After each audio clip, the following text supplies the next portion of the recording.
The Colts begin their joint practice journey this week as they host the Arizona Cardinals, and here are some of the most critical things that I'm going to have my eyes glued to. Let's get to it.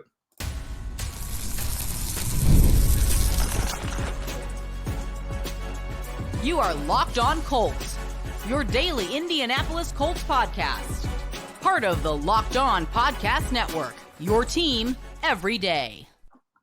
All right. Thanks for tuning in and making us your first listen of the day. This is your daily podcast covering your Indianapolis Colts, part of the Locked On Podcast Network, your team every day.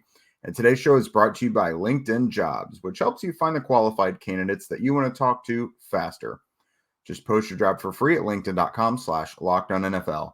That's linkedin.com/lockedonnfl to post your job for free.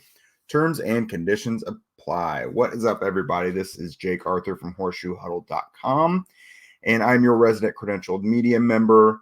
Your boots on the ground there throughout training camp. They're in the press box during the games, telling you what I know and what I'm thinking. If you want to become a Locked On Colts insider and chat with us directly, get that inside scoop from the locker room, the sidelines, the facility throughout the season, follow the link in our show notes. So today what we're talking about, the Colts on Wednesday and Thursday have joint practices. They're at Grand Park in Westfield against the Arizona Cardinals, coming all the way from the Southwest. They're going to have 2 days of practices, and then on Saturday they will have their second preseason game. So we're going to talk about guys who could really bounce back with big performances in these joint practices, and then kind of the keys I'm looking for the Colts offense and their defense. So first off, just to kind of explain the magnitude of the joint practices.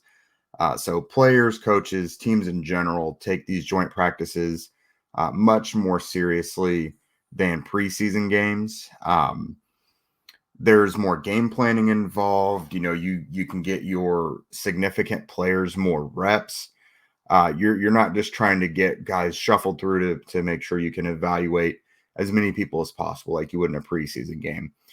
So this is the best gauge for where some of your players are. And so guys who have had kind of a rough summer or are coming off a rough preseason opener Sunday, these guys, if they really stand out during these joint practices, it can kind of turn their summer around. So I've got a handful of guys here who could really use the bounce back. Let's start with tight end Gelani Woods. So this is someone who, again, has not had the best go of it really for the last year or so. Last offseason, it started, he got some hamstring injuries. He was out during pretty much the whole offseason program. I think he had 2 training camp practices before he went out with a hamstring injury. And around the time he was going to start coming back off of IR during the season, he got another one. And so we never saw him during his second season. And it was unfortunate because he got pretty hyped up after showing a lot of flashes of being like an athletic mismatch playmaker as a rookie 2 years ago. So this offseason got off to a pretty good start, looked really good in spring ball, was able to stretch the field, catch the ball down the field, but also catch the ball in stride and make some things happen with his feet. During camp, he's really had more days with multiple drops than he has big plays. And the preseason game, he did make a nice play in traffic, but just kind of mixed results overall. And he's really getting the vast majority of his work with the second and third teams. So it's not a good indication when you look at guys like Drew Ogletree, Mo Ali Cox, and Kylan Granson. They're all running with the first team for the most part. So Gelani Woods really is going against Will Mallory just to really survive and make the roster, in my estimation. At one point, it was assumed that Woods was going to be like the guy at tight end. Now we're to the point where we're just wondering if he's going to be able to hold on and make the roster. So showing out against a pretty weak Cardinals defense could be a big thing for him. Everyone knows what he's capable of, but you kind of got to get out of your own way at a certain point and quit dropping the ball and take advantage of the opportunities you're given. Because the more he does that, the more he's going to get reps with, Anthony Richardson and, the people of consequence that he needs to be playing with.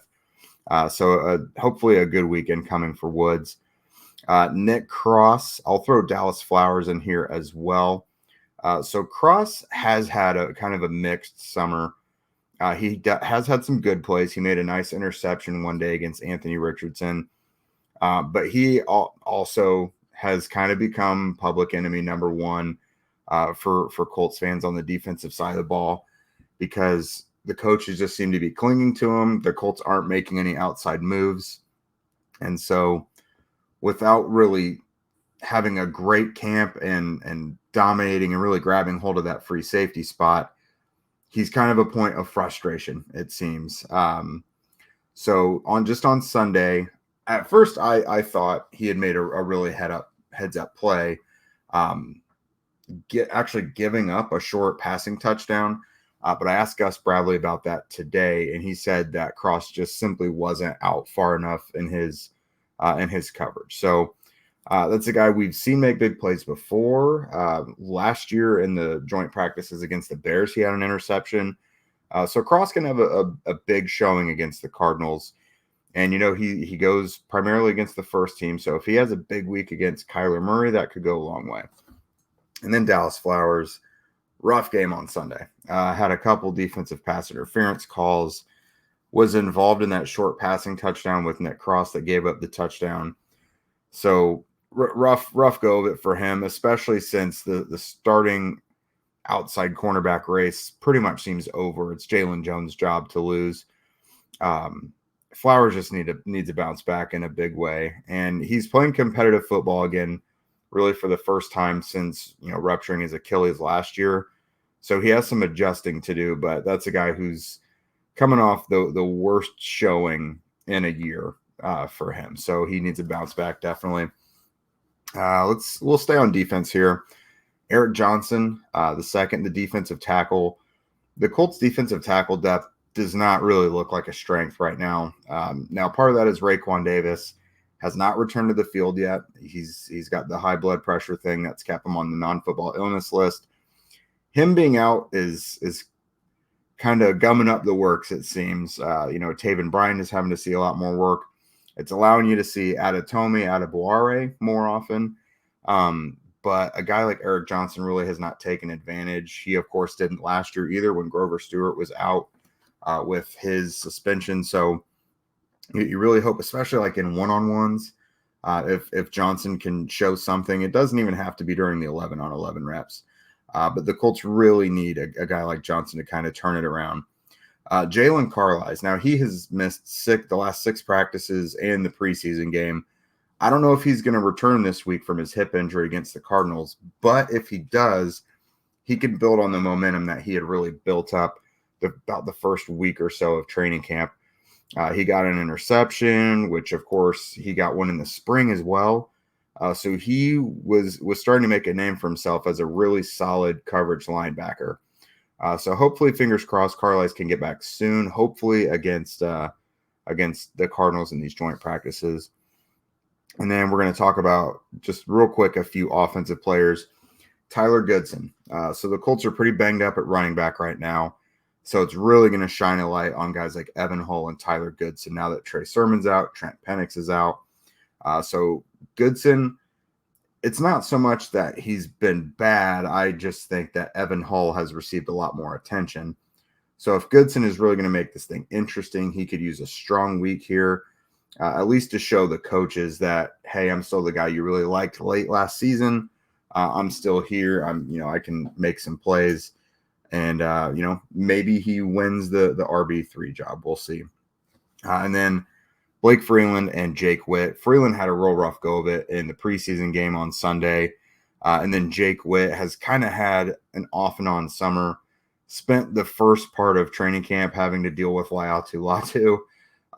And then it didn't get a whole lot easier when he was handed Jannard Avery and Isaiah Land and Titus Leo. So Witt is still very much developing, but he could use a break and kind of a standout performance against the Cardinals. So that's it for guys who we really hope can rebound and improve their stock coming out of the 2 joint practices. Coming up, we're going to look at the offensive side of the ball and some things to keep an eye on. Passion, drive, and patience. The formula for winning championships is also what keeps your ride or die alive. eBay Motors is everything that you need to maintain your vehicle and level it up to peak performance. Superchargers, roof racks, exhaust kits, LED headlights, and more. Whether you're into speed, power, or style, eBay Motors has got you covered. With over 122 million parts for your number one ride or die, you'll always find exactly what you're looking for. Plus, with eBay Guaranteed Fit, your part is guaranteed to fit your ride every time or it's your money back. Because with eBay Motors, you're burning rubber and not cash. With all the parts that you need at the prices you want, it's easy to make your car the MVP and bring home some huge wins. Keep your ride or die alive at ebaymotors.com. Eligible items only. Exclusions apply. eBay Guaranteed Fit only available to U.S. customers. And thanks again for making Locked On Colts your first listen today. Now for your second listen afterwards, enjoy the Locked On Fantasy Football podcast because after all, your redraft leagues are about to start firing up tenfold here in a couple weeks. Get the daily insight to the best fantasy draft strategies so you can win your league this season. It's part of the Locked On Podcast Network, your team every day.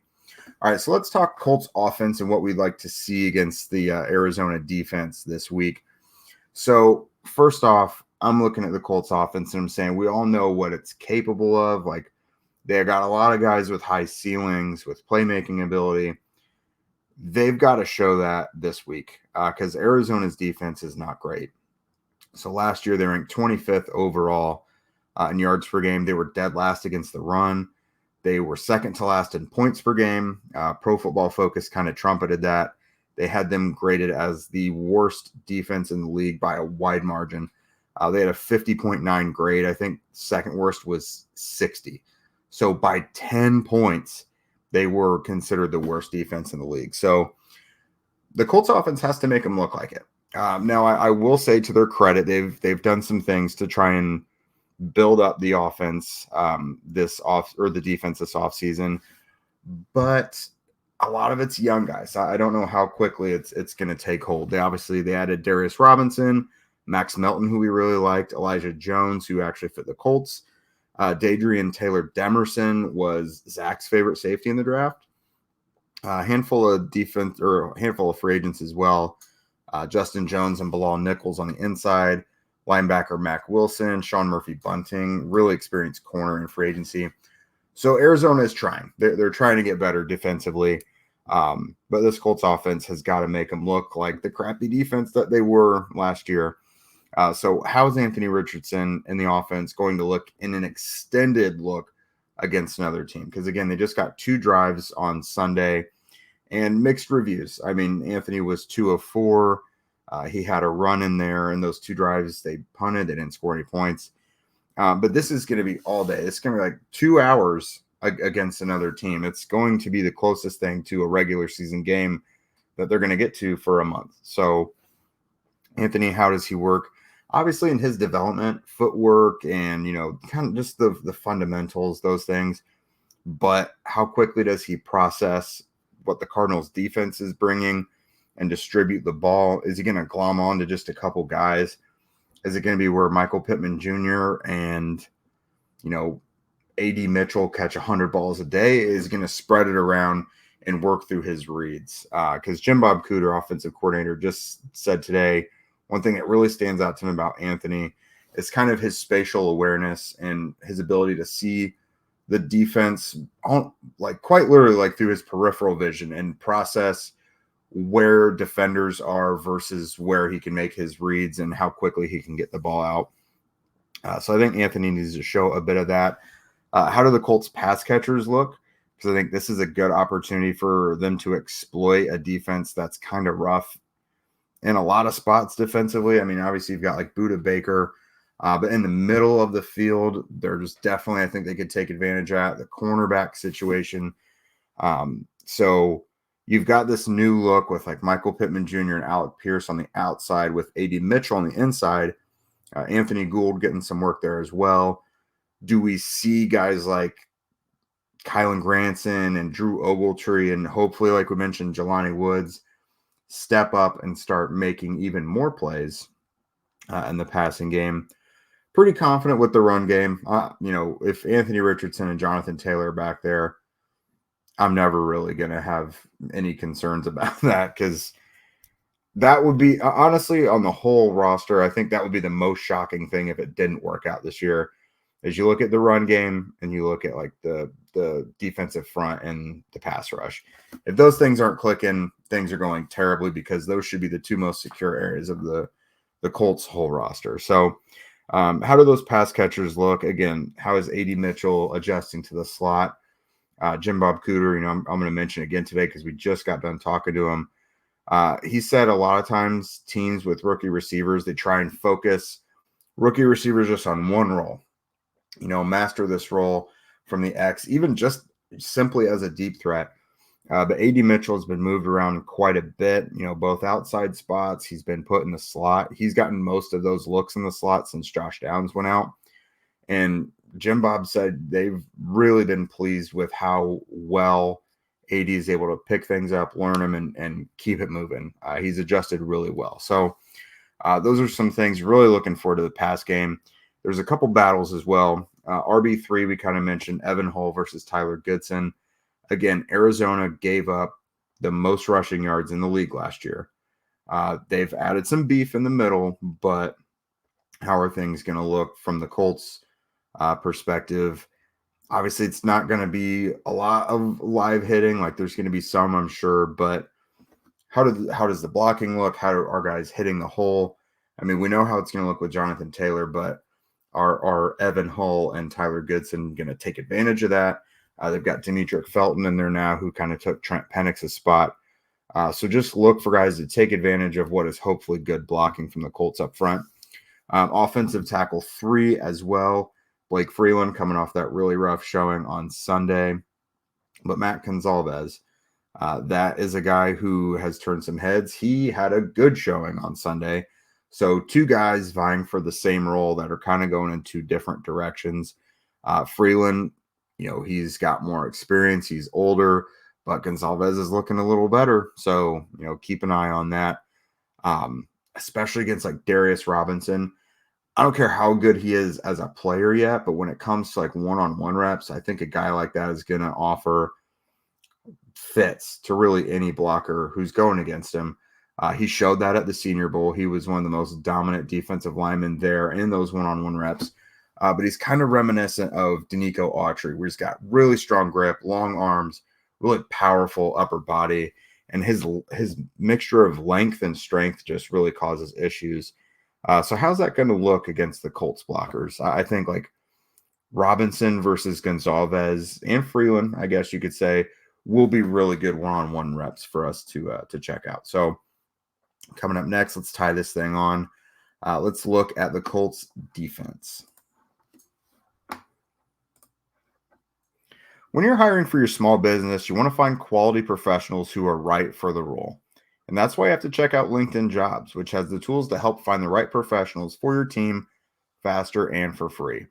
LinkedIn isn't just a job board either. They help you hire professionals who you can't find anywhere else, even those who aren't actively searching for a new job, but who might be open to the perfect role elsewhere. In a given month, over 70% of LinkedIn users don't even visit other leading job sites. So if you're not looking at LinkedIn, you're just looking in the wrong spot. LinkedIn knows that small businesses are wearing so many hats nowadays that they don't even really have time to actually go through the entire hiring process on their own. So LinkedIn is making it easier. They even just launched a new feature that helps you write job descriptions. It's one reason that 2.5 million small businesses trust LinkedIn for their hiring. So post your job for free at linkedin.com/LockedOnNFL. That's linkedin.com/LockedOnNFL to post your job for free. Terms and conditions apply. All right, so defense. I think they're going to have a little bit more of a unique challenge against the Cardinals offense. Obviously, Kyler Murray, he's a little guy, but he's very fast. He's very quick. He's got a strong arm. He poses a lot of the same issues that Anthony Richardson does for defenses. So you look at the defensive front, your guys with better lateral movement like Latu, DeForest Buckner, Quiddy even up front. Those guys are going to have a challenge. How does Zaire Franklin and EJ Speed respond? I think that'll be really big for them to kind of combat Arizona's run game horizontally. because up the middle, I'm very confident in the Colts defense. But when Arizona tries to stretch them sideline to sideline, how does that look? Obviously, Marvin Harrison Jr. coming to town. Huge test for the Colts pass defense. I mean, they do have some talented players. Otherwise, Michael Wilson, Trey McBride. So I don't think a lot of people are super confident in the Colts pass defense right now.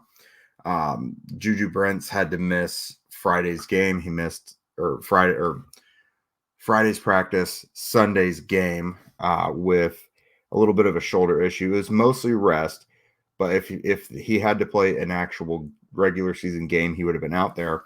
But is he going to be out there? Is he going to look good when he's out there against some capable players in the Arizona passing game? If Marvin Harrison Jr. makes you look foolish, understandable. If you're in good coverage, that is. But you've got to show that you're able to at least stick with your man. So the Marvin Harrison Jr.'s of the world are going to make everybody look bad at some point, but you just have to at least be in the right spot and just have gotten honestly beaten by someone who's going to be a superior athlete to pretty much everybody they face. So really looking at, Brents, guys like Cross, Rodney Thomas, Dallas Flowers, guys we talked about needing a big bounce back. How do they look against Arizona's passing game? And then when it gets to Arizona's second and third team, Clayton Tune at quarterback, Desmond Ridder at quarterback. Tune is a young guy, and Desmond Ridder was one of the most poorly graded passers last year in the NFL. So when you look at Sunday's game, it didn't, with the Broncos, it didn't really matter who was out there, especially Bo Nix, a rookie in his own right. They were kind of torching the Colts defense. So don't let these guys who are backups for a reason go out there and just stomp all over you. That pass rush has got to be clicking. Again, guys like Jannard Avery, Isaiah Land, Titus Leo, they're lesser known names. They're smaller names, but you really got to get those guys running with the backups. So, a couple position battles. You're looking at the defensive tackle depth. Adetomiwa stepping up would be big. Eric Johnson, again, we mentioned that. Taven Bryan, again, he's not the guy everybody loves to see, but he does have some strengths. He's quick. He does have some pass rush ability. How does he look? Does it make you feel better about what is behind DeForest Buckner and Grover Stewart? And who knows? Fingers crossed, maybe Raekwon Davis gets out there sooner rather than later. The free safety battle. Gus Bradley just told us today that in the last 10 days or so, they are noticing a change in Nick Cross and Ronnie Thomas. Cross in particular is kind of improving his angles and his leverage. That's when he's at free safety. They think he's still got some stuff to work on when it comes to strong safety, missed tackles and things like that. So I don't know, guys. We're going to see. Hopefully you guys can go out there for the 2 6 p.m. practices, Wednesday and Thursday. I will be out there, of course, bringing you coverage, post-game shows here over on horseshoehuddle.com, my whole notebook as well. So make sure if you guys can't get out there, I got you covered. Go read my stuff. Go watch what Zach and I will bring you here. And again, thank you guys for making Locked On Colts your first listen today. Now go over and listen to Locked On Fantasy Football Podcast. Get daily insights to the best fantasy draft strategies so that you can win your league this year. And again, if you want to become a Locked On Colts insider and chat with us directly, get the inside scoop, follow the link in our show notes. And if you don't already, follow at Locked On Colts, at Jake Arthur NFL, and at Zach Hicks 2 on Twitter. We are on Instagram and TikTok as well, so get us there. And subscribe here on YouTube if you aren't already, and wherever you listen to podcasts. We would love your ratings and reviews as well. Really proud of where we are on the charts. We're going up, and the ratings and reviews definitely helps us, gets even more eyes and ears on us. So with that, you guys have a great day, and we will see you for these joint practices.